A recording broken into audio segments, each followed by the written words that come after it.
All right.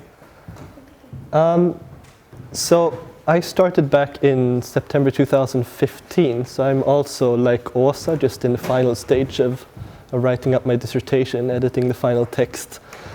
I have my defense now coming up in January, so I'm in the middle of basically frenetically like trying to make it work as a whole, as a product.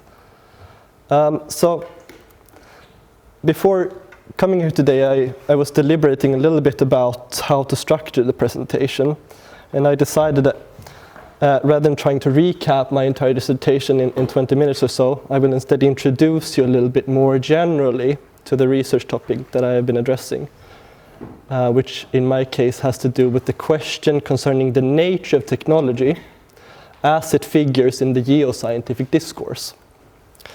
So I have been interested in, one might say, in how the essence of technology, that is to say, what technology is, has been negotiated within the earth sciences. Particularly then, have I been interested in how this has happened in the wake of this late 20th century concern for what is called the anthropogenic dimension of global environmental change, that is to say, humans impacting basically the biosphere, but also other geospheres. So basically the idea is that man is powerful or technologically powerful enough to alter the very structure of the entire Earth. So in other words, I've been trying to ask, how is the whatness of technology, what technology is, depicted in the geoscientific discourse today? And what is its genealogy? So I've been interested in trying to trace it back in history to say, how are we looking at technology today? And where has this come from historically? How have we ended up with this particular understanding of technology? But also, why have we ended up with this particular understanding of technology? I think is interesting to ask. And in order to demonstrate what I mean, I want to shortly take us back a little bit historically, or quite far back actually, all the way back to Aristotle. But I won't take us in this 2,000-year excursion. But I think nevertheless, when it comes to asking the question about the nature of technology, it's necessary to start with Aristotle at least, so we know what we are in conversation with, at least in the West. Because when it comes to the entire history of metaphysics, it is most often Aristotle who is considered to have inaugurated the ontology of the artifact, that is to say, what a technology is and what distinguishes it from other kinds of beings, or what distinguishes the artificial from the natural. And from Aristotle onwards, technology has conventionally been understood as essentially inert and neutral, as a tool whose status, Aristotle means, is entirely determined by the use to which it is put by man. So it is a tool, and it has an intention external to the artifact itself. That is to say, there is someone who is steering it. And for Aristotle, this is of course the human. So the intention, when we put a tool to use, the intention rests outside of the tool itself. It rests in man. Man is using the tool to accomplish a certain end or a certain goal. And Aristotle puts this in opposition to natural products or organisms, which he claims they have an internal principle, that is to say, they are guided intentionally from within. This is not the tool.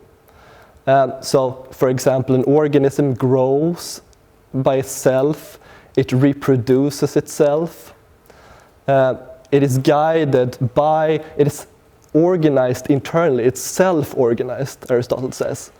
And that is what distinguishes nature, natural products, from artificial products. So the artificial has to have an intention that comes from the outside, that sort of starts up the machine, that tells or designs the machine for a specific purpose, which the machine itself has not decided. But that is then in distinction to the organism. The organism decides itself. It has an autonomy, which the tool does not have, on how it goes about in the world.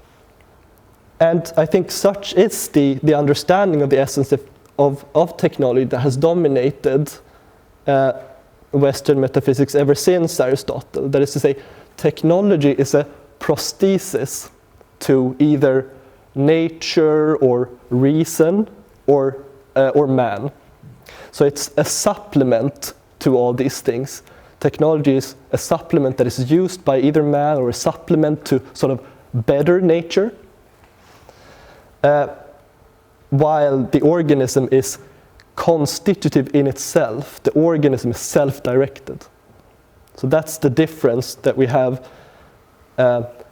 That's, I think, where the idea in the Western tradition of technology as something separate from nature comes from.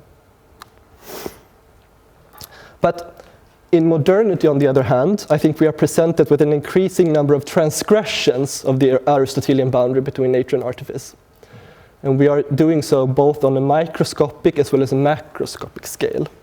And in my own work, I've been interested in the macroscopic end of the spectrum, where we seem to be faced with what I think can be called sort of a globalization of technology. That is to say, humans now, in this day and age, move more rock and soil than all of the Earth's glaciers and rivers combined. We fix more nitrogen than all microbial activity on the Earth. And moreover, we consume and transform such vast quantities of resources so as to alter, as I said, the entire structure of the Earth's geospheres. So technology has come to take on a quite different aspect, maybe one might say. For example, in the late 1980s, the environmentalist Bill McKibben argued that in the wake of the transformation of global ecosystems due to many different phenomena, but he mentions, for example, large-scale environmental pollution and massive recreational use of nature and the environment. The concept of nature as, now I quote McKibben, as a, quote, separate and wild province, the world apart from man to which he adapted and under whose rules he was born and died, has itself perished. And this is something that McKibben means characterizes modernity and the relation between nature and technology and modernity. So such an increase in magnitude of human alteration raises the question concerning the point at which natural objects become technological objects, or more generally, the extent at which nature turns into artifice. And the issue here might be one of degree, right? Like at a certain point, it seems that a natural object turns into a technological object. But, McKibben points out, it also has qualitative consequences. For as he writes, and I quote again, this new rupture with nature is different not only in scope, but also in kind from salmon tins in an English stream. We have changed the atmosphere, and thus we are changing the weather. By changing the weather, we make every spot on Earth man-made and artificial. We have deprived nature of its independence, and that is fatal to its meaning. Nature's independence is its meaning. Without it, there is nothing but us. So, in one sense then, technical artifice, originally distinct from natural products, now appear increasingly indistinguishable from nature. But in another sense, as issues of environmental change suggests, I think this naturalization of technology may not be particularly helpful when it is precisely the question of the technical alteration of nature that we are facing today. We're facing in an age of global environmental change. In an age when, as McKibben also points out, we're facing a situation when man all of a sudden has the technological power to alter her environment, which might lead to a number of difficult and very dangerous consequences. For instance, the widespread adoption of the term Anthropocene during the last 20 years indicates, I think, the wide acceptance even far beyond the geoscientific community, of the view that environmental anthropogenic impact has become such a powerful driving force for global environmental change that the destructive legacy of the human species will now be recorded in geological history, or what is otherwise called deep time. So, in short, the idea of a sublime nature has been replaced by that of a technological environment. Humans, it is argued, has transformed the planet at nearly every scale we are capable of measuring, such that the very distinction between nature and artifice has lost its meaning.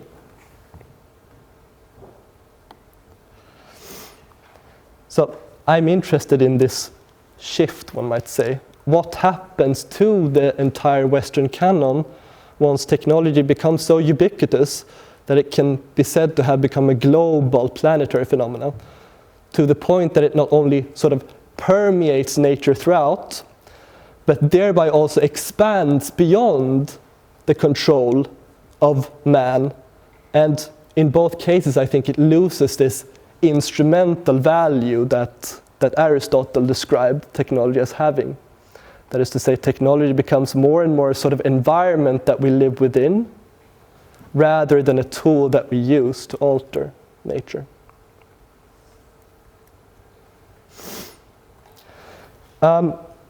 Similarly, proponents of the Anthropocene in the geoscientific community, although they have conceded to the fact that there are prevailing disagreements on even the most basic methodological questions that concerns the Anthropocene as a formal unit of geologic time. So the Anthropocene was posited first as sort of a formal unit of geological time. The end of the Holocene marks the beginning of a new age, supposedly. I'm not sure if this has actually been accepted or not. I think not so far. But it signals this idea, right, that in the Holocene, man was still using technology sort of as a tool, but in this new age, the Anthropocene, technology has become environmental instead. But these proponents of the Anthropocene have instead argued that despite these methodological disagreements, that to assign a more specific date to the onset of the Anthropocene seems somewhat arbitrary. Because rather, the point is, they argue, that the conceptual power of the Anthropocene does not fall exclusively within the ontic realm of factual thinghood, but it is rather the power of the Anthropocene resides in the way it challenges this ontological distinction between natural and human history. So as the geographers Simon Lewis and Mark Maslin have stressed, what is at stake in the formal definition of the Anthropocene is not limited to the status of an empirical fact. That is to say, it's not only of interest to geoscientists at this point, but equally it concerns ontological questions about the nature of technology and of man. As they write more broadly, the formal definition of the Anthropocene makes scientists arbiters to an extent of the human-environment relationship, itself an act with consequences beyond geology. I think this is where the humanities and the geosciences intersect, so to speak. This is where I enter with my own research interests. Or in the philosopher Clive Hamilton's words, the appearance of this new object, the Earth system, has ontological meaning. It invites us to think about the Earth in a new way, an Earth in which it is possible for mankind to participate directly in its evolution by influencing the constantly changing processes that constitute it. It therefore brings out the conception of a joint human Earth history. That is to say, these two aspects have now all of a sudden become entangled, the human and the Earth. It's not that we on the one hand have human history and then natural history, but when we historically interest us for something, we must always study them in interaction. So, what on earth is this so-called Earth system then that Clive Hamilton speaks about? And even more importantly, what are its implications for our understanding of technology? Well, I think we have to make a little detour here, and I hope it still makes sense. the Earth system, according to the historian Amy Dahan, which marks a contemporary conception of the Earth as an organic whole, can be traced back to research in the 1980s, which began to embrace certain ideas of non-linearity and so-called complexity. In particular, the view that man and nature are inseparable, and the consequent integration, therefore, of physical with chemical, biological, and technological processes. That is to say, when we study the Earth, we cannot just study the physical, geophysical processes in isolation, and then sort of like add, like a black box, add the chemical processes, and then add the biological processes, and then add the technological processes. But rather, the idea is that these are always already interacting with each other. So the technological processes have very severe consequences for the working, the functioning of the physical processes. So complexity theorists usually speak of an organic conception in terms of that the greater is the whole is always greater than the sum of its parts. That is to say, it's impossible if we want a all-inclusive picture of the Earth, if we want the best understanding possible of how the Earth functions, we must always study these processes in interaction, which means that in some sense these technological processes have always interacted with our understanding of what nature is. But the Earth system scientists claim, well, this is sort of an idea that we came to now in the late 20th century. The picture that I put on the slide is perhaps considered one of the most, I think, iconic representations of the Earth system. It's the so-called Bretherton diagram, which was published in a 1988 NASA report led by the meteorologist Francis Bretherton, and which historians of science have pointed out as the sort of inauguration of the birth of Earth system science, which has a certain normative content to it, because it depicts how geoscientists from now on ought to study the Earth, how they methodologically should approach the Earth and conceptualize the planet. That is to say, as this dynamic interaction between nature and artifice, which rejects the traditional Aristotelian view that these are separate. Sure, they're in interaction, but they're separate. But this sort of is a rejection of that view, which says that, well, nature have always been, in a sense, technological, just like then technology then also was always natural, right? We tended to think once upon a time that, well, technology was somehow ontologically distinct from nature, but this is the view that they want to contest. So technology should not be taken as an external variable when it comes to processes of change that we're studying in the Earth, but it should be understood as always already internal to how the Earth itself functions. Technology is very central for what we consider to be natural. For example, I think Lynn Margulis, the biologist, takes this example of how the atmosphere once came about on the Earth, and that this was sort of a technical manipulation by bacteria, cyanobacteria, to give rise to oxygen in the first place. So oxygen was not just, we just don't have a stable background or a static nature in which all this exists. But nature in itself always has to be created or reproduced so that it exists as nature, as a habitat for us to live in. So the technological is always already present in nature. So in other words, these Earth system scientists puts it this way: to understand nature properly, we must understand technology as an expression of nature's self-organizing capacity. And right, that was Aristotle's idea of what characterizes nature. nature is self-organizing. Technology is not. Oh, sorry. Yeah, okay. And this, I think, here we begin to see how Aristotle has been stood upon its head, so to speak. They say we have turned Aristotle upside down with this modern break. And I think this modern break then consists in an ontological slippage of the capacity to self-organize.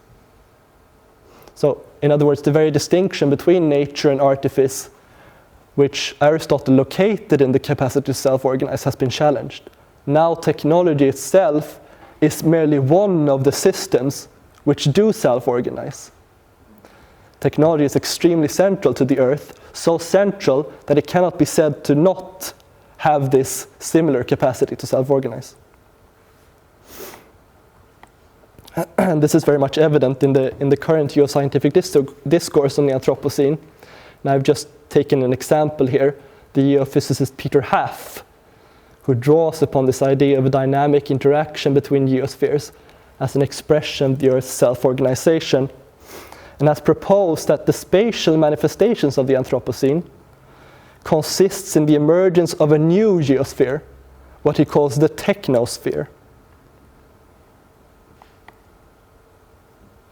And in his paper, Humans and Technology in the Anthropocene, Haff writes here, and now I will quote again, "The technosphere is a system for which humans are essential, but nonetheless subordinate parts.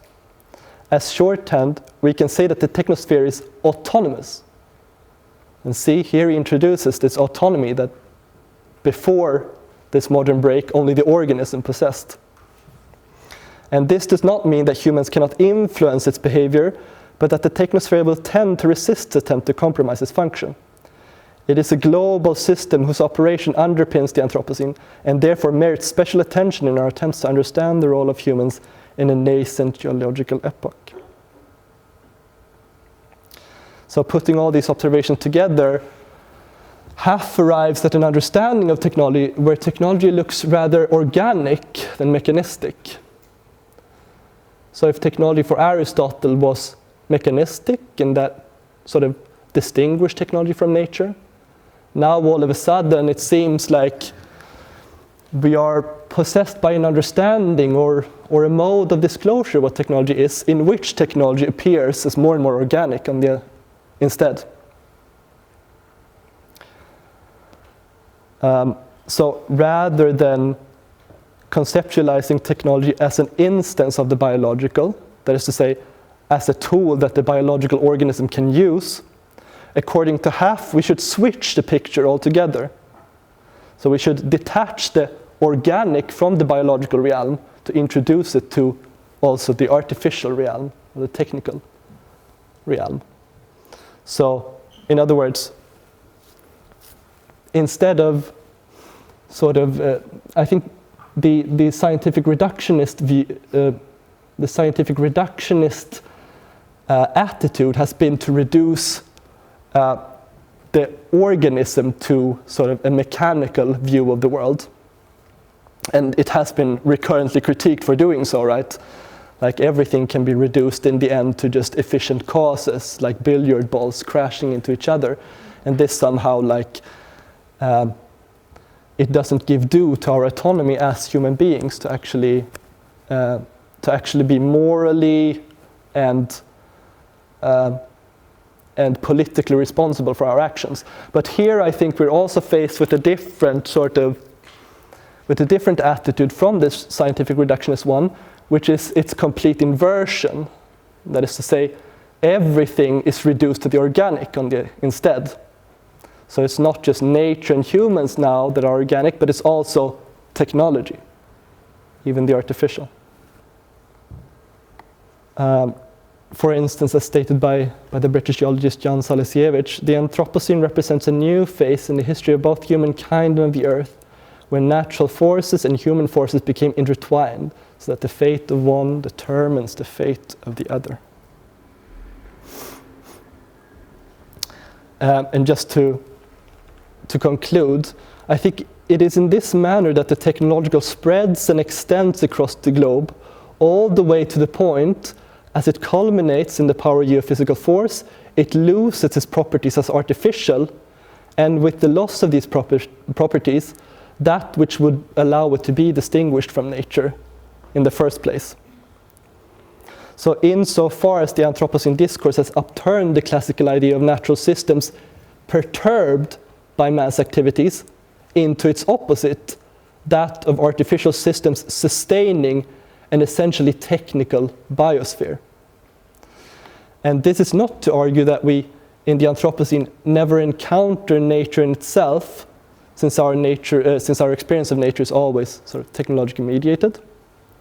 But I think precisely to the contrary, this is to claim that human artifice in the Anthropocene is understood as always already natural. That is to say, man's production is constitutive of nature as such. Technology is natural. Nature in itself, in fact, is seen as nothing but creative production. It is precisely by the means of artificially altering her environment that man is understood to be acting in accordance with her human nature. This is what man does naturally. And it would be wrong sort of to say that, no, we should not do it. This is not what I'm arguing for. This is sort of, I think, one of the very prevalent views today in the geoscientific discourse of what technology is. So keeping this in mind, what I have sought to do in my dissertation is to examine what the philosopher Michel Foucault calls the conditions of possibility for our current understanding of technology, which is to say, what is presupposed such that technology appears to us, paradoxically enough, as thoroughly natural. Because there seems to be a curious paradox here, which I think is a big problem, that although the Anthropocene stresses the potential danger that resides in the power of technological alteration of nature, it also seems to mark the point at which this Aristotelian boundary between artifice and nature is broken down altogether. In other words, the discursive framework of the geosciences today, in the form of the Anthropocene, disperses technologies to such a degree that it appears no longer to be relevant or even possible to ask what technology is. What is it that distinguishes technology? Because it is so dispersed into the natural. We sort of have lost this distinction. So I'm interested, just like technology for Aristotle was essentially instrumental, a tool in opposition to the organism, in opposition to nature. I'm interested in our current understanding of technology rather as constitutive of nature, as the most sort of basic natural thing there is almost. And I'm interested in where does this come from? What is the sort of intellectual historical provenance of this idea? And it is this history that I, in my dissertation, examine and try to stake out. Right, and this is just sort of, I think, two reasons for why it's crucial to raise the question concerning technology today, to raise the question of its essence. But I'm sure I'm already running over time, so I want to thank you very much for your attention.